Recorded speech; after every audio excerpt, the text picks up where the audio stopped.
You know what's awesome, brothers and sisters? When infringers are so obvious, they create patterns and we can highlight them on this channel. I've got something today that's coming from the governor of Colorado about, of course, the 18 to 20-year-old ban on purchasing Second Amendment rights. That's perfectly fine, even though it got struck down in the court. They're asking something very familiar. In fact, if you've been watching this channel for the last week and a half, you're going to start to notice a pretty interesting pattern that's developing. Infringers are going to infringe, they're going to get smoked in court, and they always ask for this next piece. That is what we're going to break down. Everything will be linked in the description box below, and send this one out because this is an important pattern to recognize because we can get in front of this rather easily. And make sure, of course, you hit that like button, subscribe to the channel, and turn the notification bell on. We are distributing freedom twice daily, and we would love to have you along for the ride. All right, my brothers and sisters. So, one of the things that's really important as we go through these fights day in, day out, they start to create patterns. The gun controllers always do the same thing. In this case, you've got Governor Polis out of Colorado who passed a ban on 18 to 20-year-olds being able to purchase firearms, which is unconstitutional. In fact, that's my opinion. Let's go to a second sorcerer and see what they think. So you heard myself. Constitutional or unconstitutional? Unconstitutional. All right, thanks, Iceman. Sounds like it's unconstitutional indeed. But what we're about to walk through is not only what they've done, but their response. That's the important piece, and this should remind you of something that rhymes with ATF. All right, check this out. Colorado governor seeks reversal of federal judge's decision to block new law banning gun sales to anyone under 21. Lawyers for Jared Polis last week asked Chief U.S. District Judge Philip Brimmer to postpone his preliminary injunction against the law until the 10th U.S. Circuit Court of Appeals decides an appeal to the ruling. Does that sound familiar? Kind of like the ghost gun regulation and law, a rule that was passed by the ATF. It got smoked in the Fifth Circuit, so they asked the SCOTUS to let it go in place while the entire lawsuit continues. Does that sound familiar? You're developing a pattern where gun controllers infringe upon your Second Amendment rights. They get smoked in court, and then they go to a higher court and say, but please, please, please, let our infringing rule stay in place while we really talk this through, i.e. over the next few years. No, it's an infringement. It's unconstitutional. You broke the constitutional bounds of your branch. Get in line and take the punishment. Take the L. That's what should happen. But anyway, let's continue. Let me show you a few of the things that they're seeking. And again, it's going to sound very familiar to an organization that rhymes with the SHMASHNIF.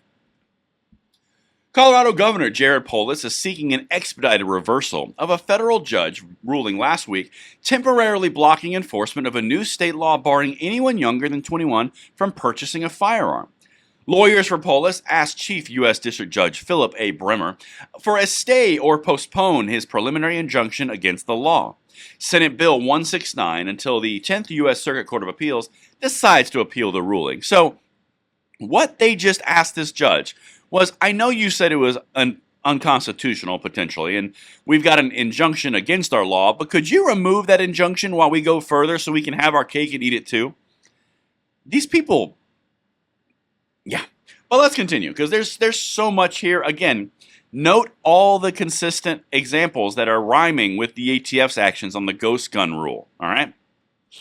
Quote, this court's preliminary injunction allows high school and college-age students to purchase firearms that they otherwise would be ineligible to buy, Polis's attorney wrote in a motion.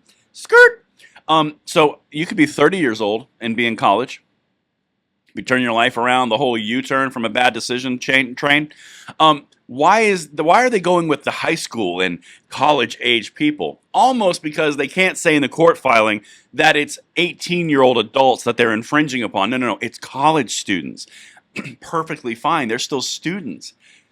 The manipulation of wordplay here is something that the left always does, and that's why we call it out. Because they can't just say what they're doing because it's unconstitutional. So they have to put flowery language on it so they can mask what they're doing. It's disgusting. Anyway, let's keep going. Got more for you. Quote, Colorado is suffering and will continue to suffer irreparable injury each day that SB 23169 remains preliminary enjoined. That's the important piece. Irreparable injury. What irreparable injury? This is all hypothetical. They're saying it's irreparable that people will buy guns. Are you guaranteeing there's criminal activity with those guns? Well, no, you can't do that. So the irreparable injury is the fact that people are buying guns that are Second Amendment rights protected? You are reaching. Ironically, that's exactly what the ATF did with the ghost gun rule, and the SCOTUS said, okay, fine, we can postpone it until we get a new court date. It's exactly what they're doing. This is their playbook on full display. But let's continue.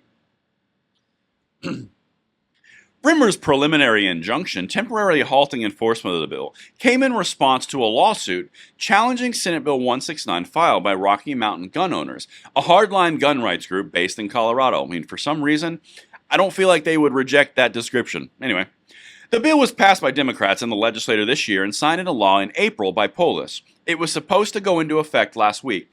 That's the big piece. We covered it when they passed it. We said it was unconstitutional, and it was. All right. Infringement, not infringement. Infringement. Thanks again, Iceman.